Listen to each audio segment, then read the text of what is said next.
in the depths of your consciousness, something is watching, something is waiting, something is feeding. What if I told you that your thoughts, your deepest desires, your spiritual struggles aren't entirely your own? What if the very act of seeking truth, meaning, or enlightenment makes you not enlightened but vulnerable?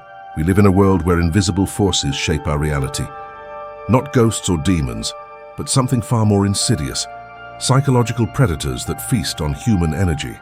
They come disguised as salvation, as movements, as communities of like-minded souls. They promise answers to those who question everything, belonging to those who feel alienated, purpose to those who search for meaning. Throughout history, the seekers have always been the first to fall. The curious minds, the spiritual wanderers, the truth hunters, the idealists who refuse to accept the world as it is. These are the ones who become fuel for systems that thrive on human energy, human attention, human devotion. Their very hunger for something greater makes them perfect prey. Look around you. Notice how the algorithms know exactly what will capture your attention. Observe how political movements recruit the passionate and the disaffected. Watch how spiritual gurus gather followers from among those who feel lost. See how corporations target your insecurities, your dreams, your fears. The pattern is always the same. Find the seekers, offer them what they crave, then harvest their energy. The question that should terrify you is this: who or what is feeding on your energy right now? And why don't you notice until it's too late? The answer lies deeper than you think, in the very architecture of your psyche, in places you've never dared to look. The time has come to face an uncomfortable truth. The predators aren't just outside you. Some of them live within, but to understand the hunt, we must first understand the hunter's psychology. Carl Gustav Jung understood something that most people spend their entire lives avoiding. The human psyche contains a finite amount of energy, and this energy can be stolen, redirected, or consumed by forces both internal and external. Jung called this vital force psychic energy, the life force that powers your consciousness, your creativity, your will to live and grow. But Jung discovered something darker. Within every human being exists what he termed the shadow, the repository of everything we refuse to acknowledge about ourselves. Our cruelty, our selfishness, our primitive desires, our capacity for evil. The shadow contains not just our personal darkness, but the accumulated darkness of our ancestors, our culture, our species itself. Here's where the danger begins. When you deny your shadow, when you refuse to integrate these dark aspects of yourself, you don't destroy them, you project them. You unconsciously cast your inner demons onto the external world, seeing in others what you cannot bear to see in yourself. And in that moment of projection, you become powerless. Jung realized that this psychological mechanism makes seekers particularly vulnerable to manipulation. The very people who pride themselves on their moral superiority, their spiritual advancement, their intellectual sophistication, these are often the ones who have most thoroughly repressed their shadow. They become easy targets for anyone clever enough to manipulate their projections. Consider how this works. A seeker projects their shadow onto a political enemy, a rival group, or even onto the system itself. Suddenly all evil exists outside themselves. They become righteous warriors, fighting external demons while remaining blind to their internal ones.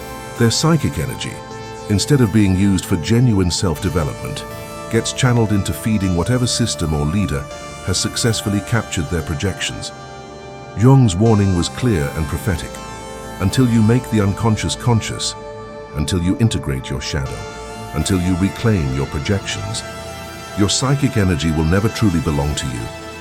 Someone else will always be pulling the strings, feeding on your unresolved psychological material. The process Jung called individuation, becoming a complete integrated human being, isn't just personal development.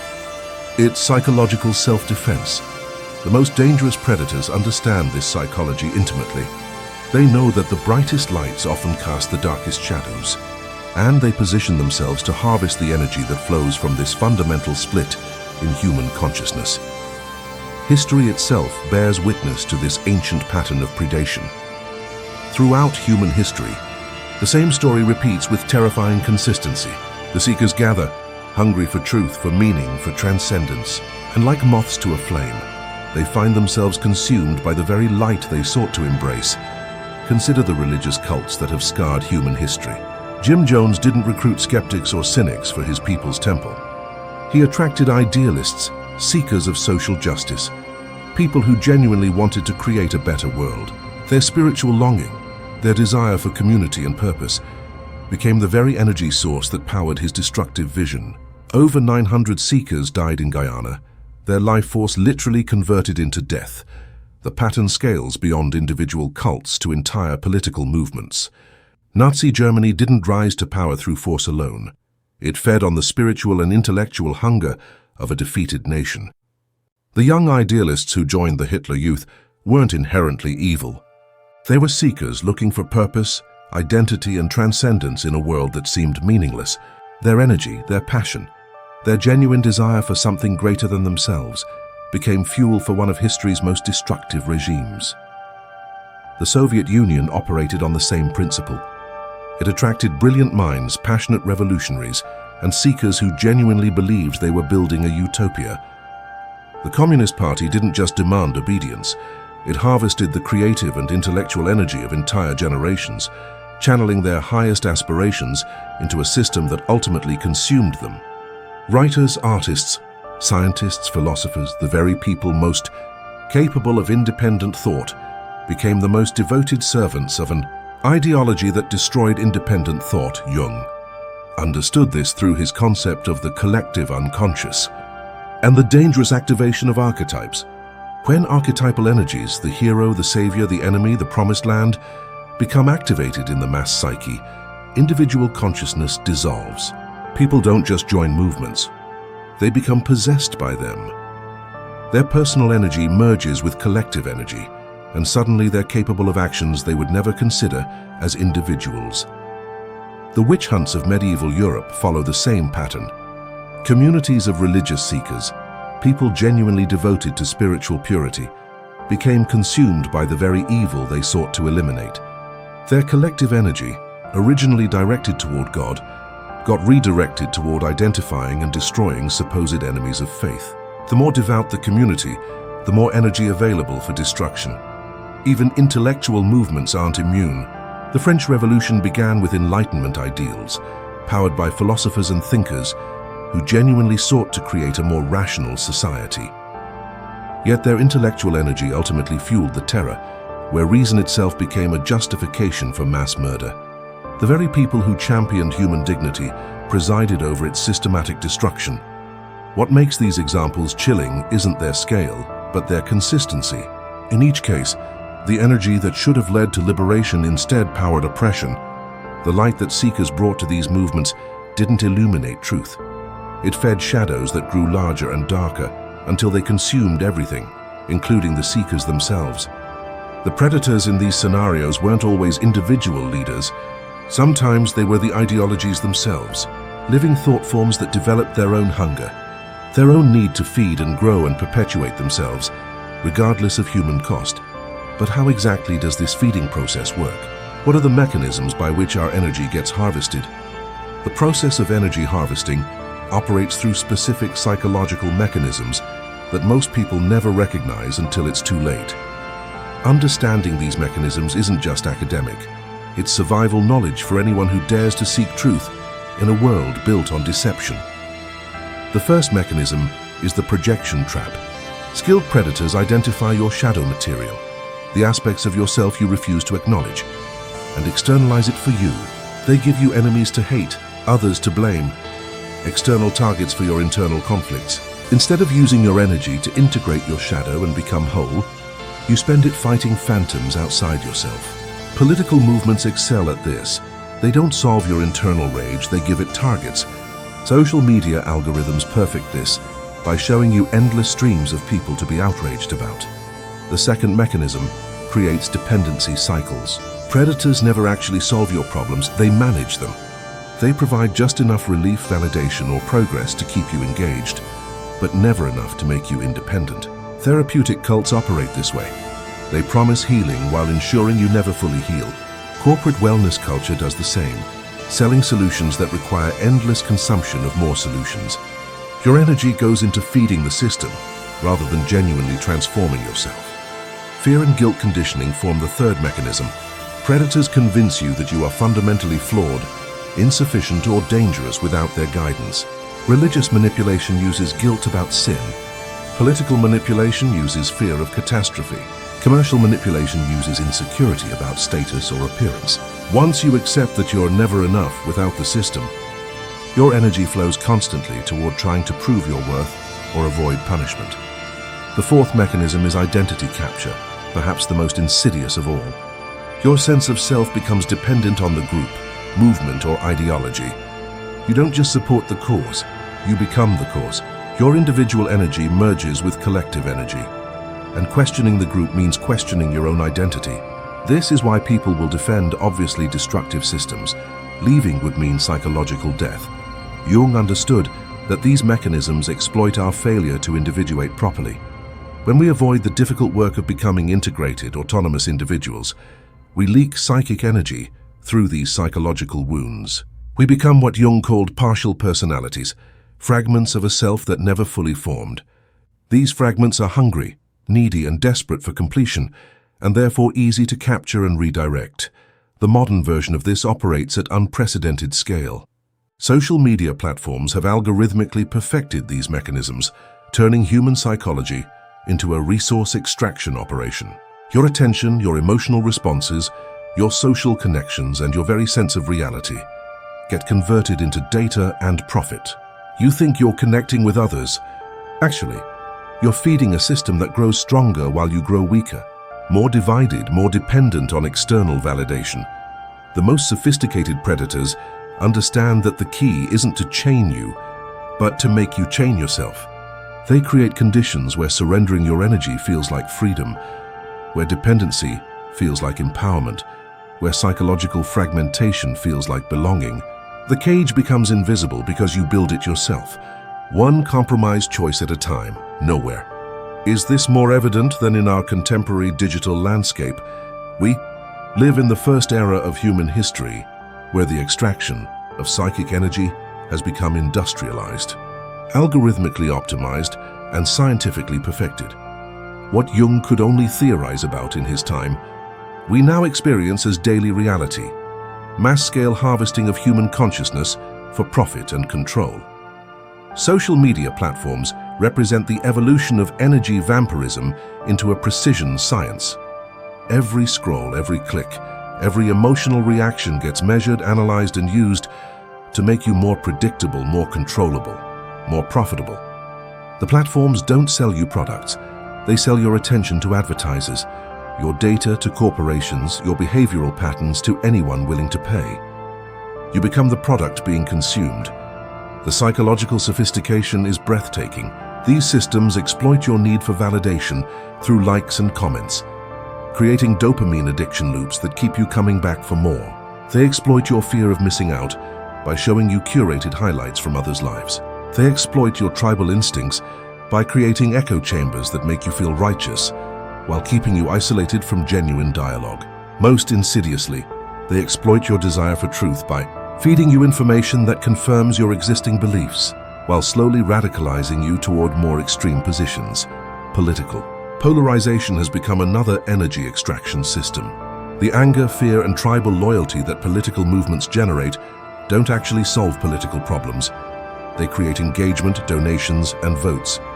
Your political energy gets channeled into performative outrage rather than genuine civic participation.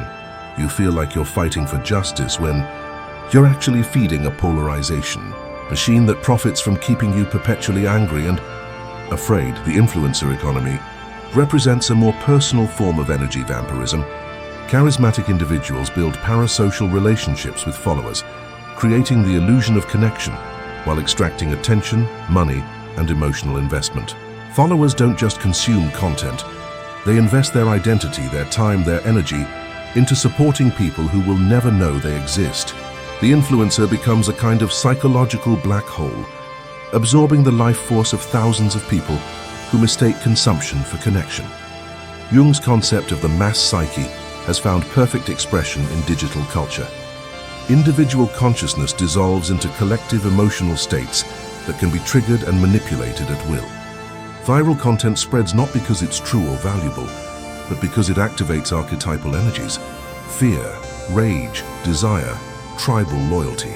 People lose themselves in digital mobs, participating in activities they would never engage in face-to-face, because their individual energy has merged with collective energy.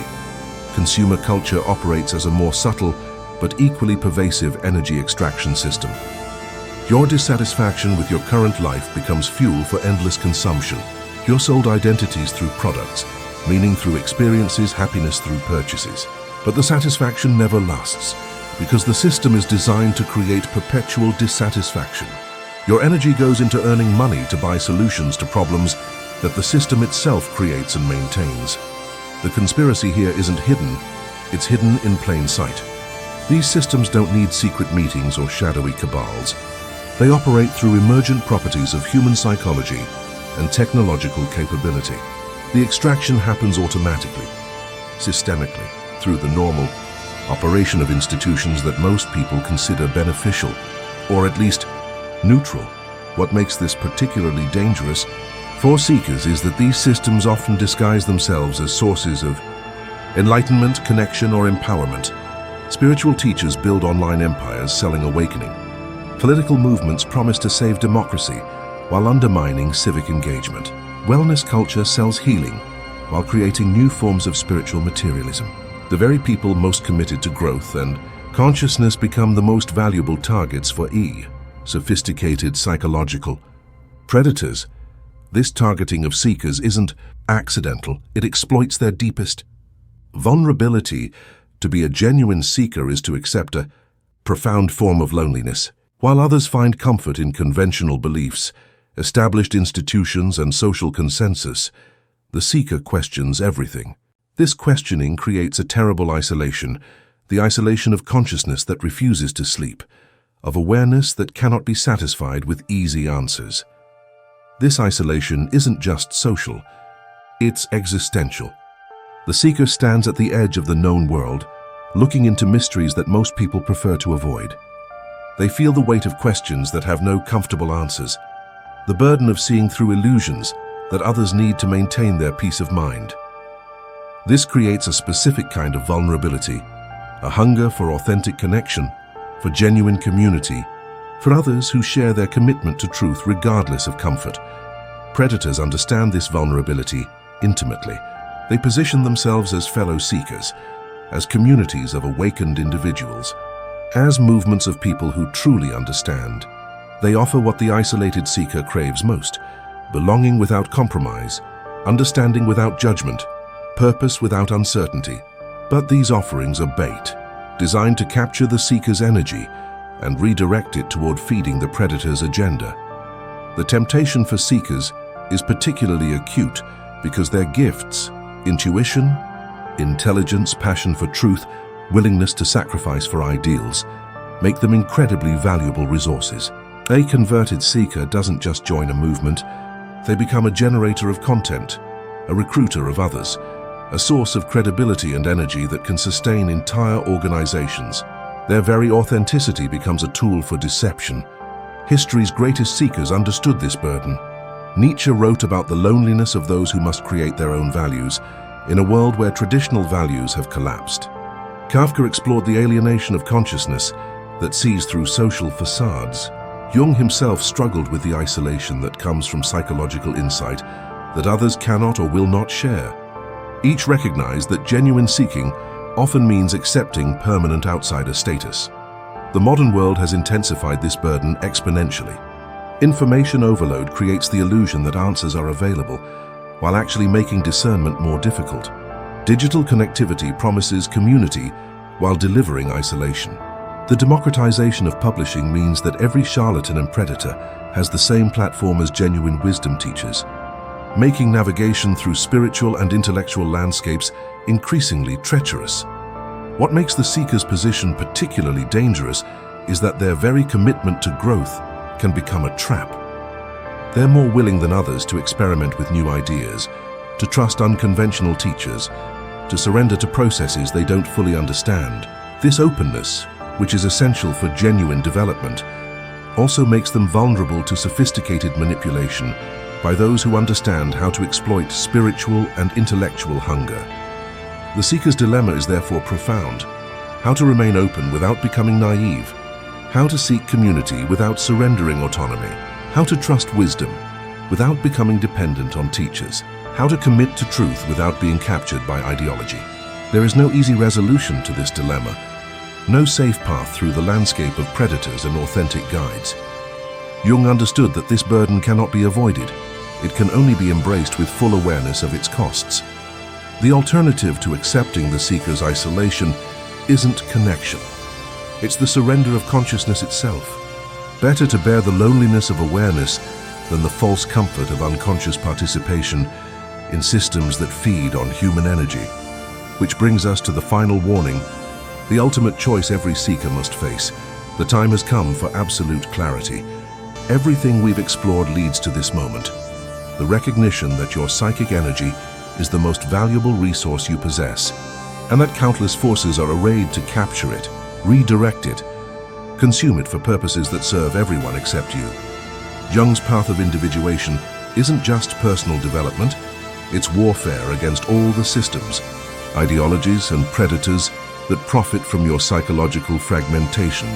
To individuate means to integrate your shadow, reclaim your projections, and become a complete human being who cannot be easily manipulated because you know yourself too deeply to be deceived about yourself. This requires ruthless self-honesty about your own capacity for evil, your own hunger for power, your own willingness to surrender responsibility in exchange for comfort. You must face the parts of yourself that you've spent your entire life avoiding. You must acknowledge your complicity in systems you claim to oppose. You must recognize how your own unhealed wounds make you vulnerable to predators who promise healing while ensuring you never actually heal. The warning is simple but terrifying. If you do not master your own energy, someone else will. If you do not integrate your shadow, someone else will manipulate it. If you do not develop genuine inner authority, you will forever be subject to external authorities who do not have your best interests at heart. Do not surrender your mind to the herd. Do not let your fears feed others. Do not mistake intensity for authenticity, popularity for truth, or promises for results. Turn inward, face your shadow, strengthen your own light. The path is narrow, lonely, and dangerous, but it's the only path that leads to genuine freedom. Remember this: the hungriest predators appear when you are weakest, offering exactly what you think you need most. They come disguised as salvation, as community, as purpose, as love. But their gifts always come with invisible chains. Their communities always demand the surrender of critical thinking. Their purpose always serves their agenda more than yours. The final choice is always yours.